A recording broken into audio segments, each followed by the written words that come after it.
I send photo to you as a souvenir. With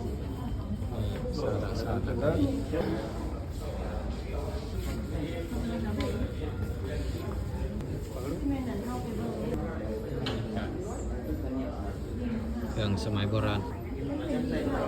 ที่ว่ามันมีเห็นอะไรค่ะมีสารนกแก้ว the Ganesh-san. ไม่ใช่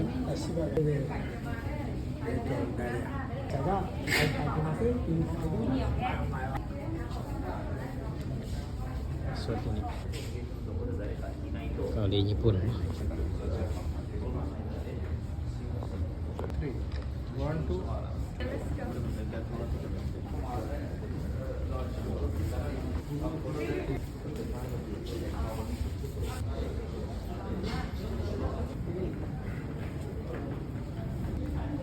ไม่ใช่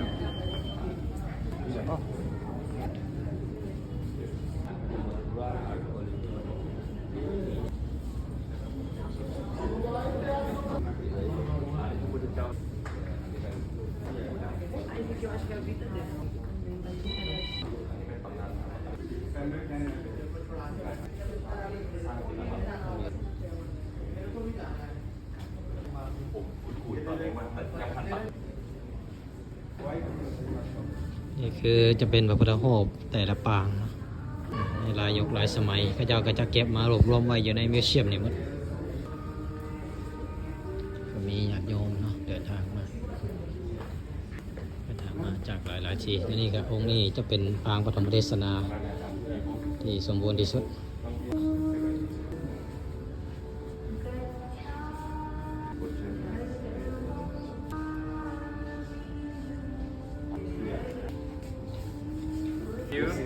Thank you very much. This one Asoka. Jew.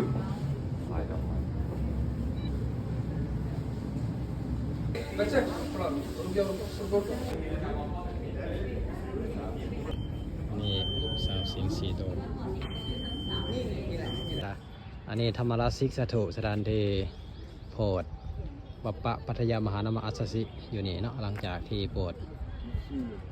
บนดัญญะแล้วพระเจ้าได้มาจำพรรษานั่นคือกุฏิของพระเจ้า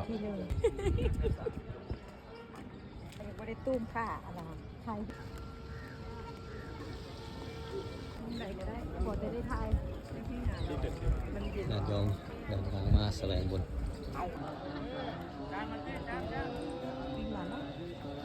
ปิดหมันเนาะ ยาไทยเห็นใกล้สุดละถ่ายเห็นไกลสุดแล้วเนาะทำมีกษัตริย์สาเด็จพระเจ้าปวดพระเจ้าวัคคีเป็นเทศนาการแรกเป็นธรรมจักรกับปวัตนสูตรและเป็นพรรษาแรกที่จำอยู่นี่อันนี้สถูปพญาสะที่พระเจ้าได้มาปวดพญาสะอยู่นี่เนาะว่าที่นี่โบนว่าที่นี่โบขัดของ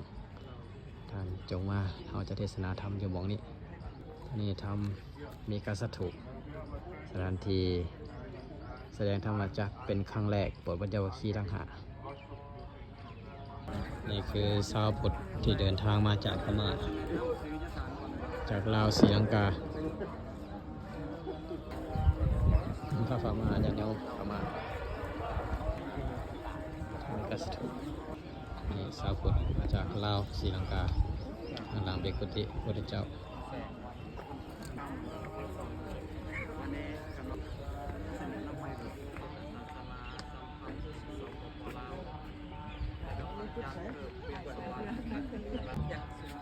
เดินทางมาจากลาวในปี เรียนรอบ 2024 คุณบอกขนม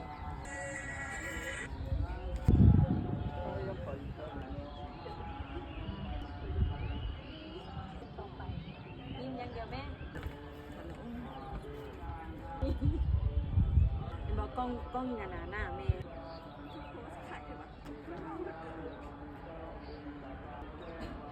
วันนั้นถ่ายมีวันเดียวมันหูเดือดโมโหจะบอกนั่นก็มีดีได้เพราะว่า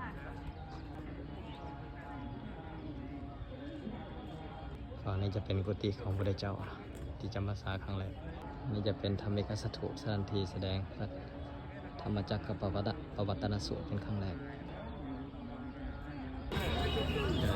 ดินทางมาจากประเทศไทยประเทศลาวมาแสดงบนคณะทีมงานนางแบบลาวนางงามลาวเนาะเดินทางมาจากนครหลวงเวียงจันทร์มาร่วมงานลาว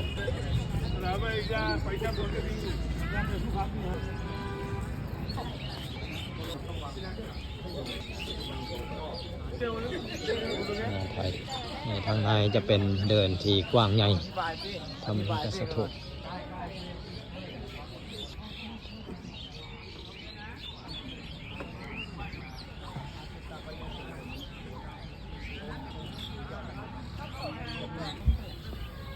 มามันเพื่อเพิ่ม กับกันยอนพระเจ้าอาโศกมาหล่ะ แสดงธรรมอยู่นี้แสดงธรรมจากอุบลแสดงตอนนี้คือมาแสดงบนเต้าแก้วโซหรือสามเขาพูดก่อน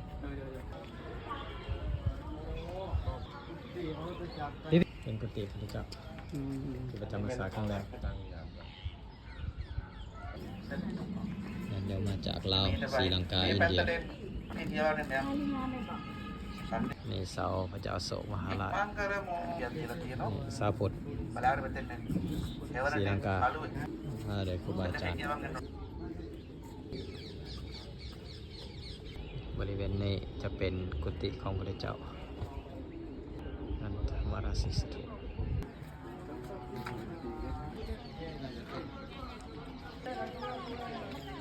นี่สถุนี่เป็นกุฏิเนาะบริเวณนี้เป็นอเมริกาสถุ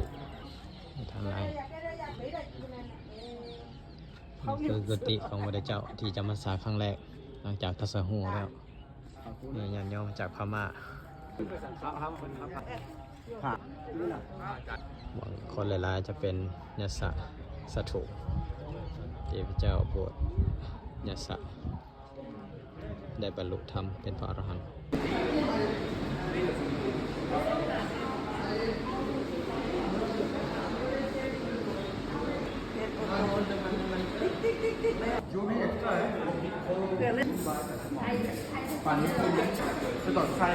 ไฟสตาร์ก็เป็นตัวหลูที่สุดเลย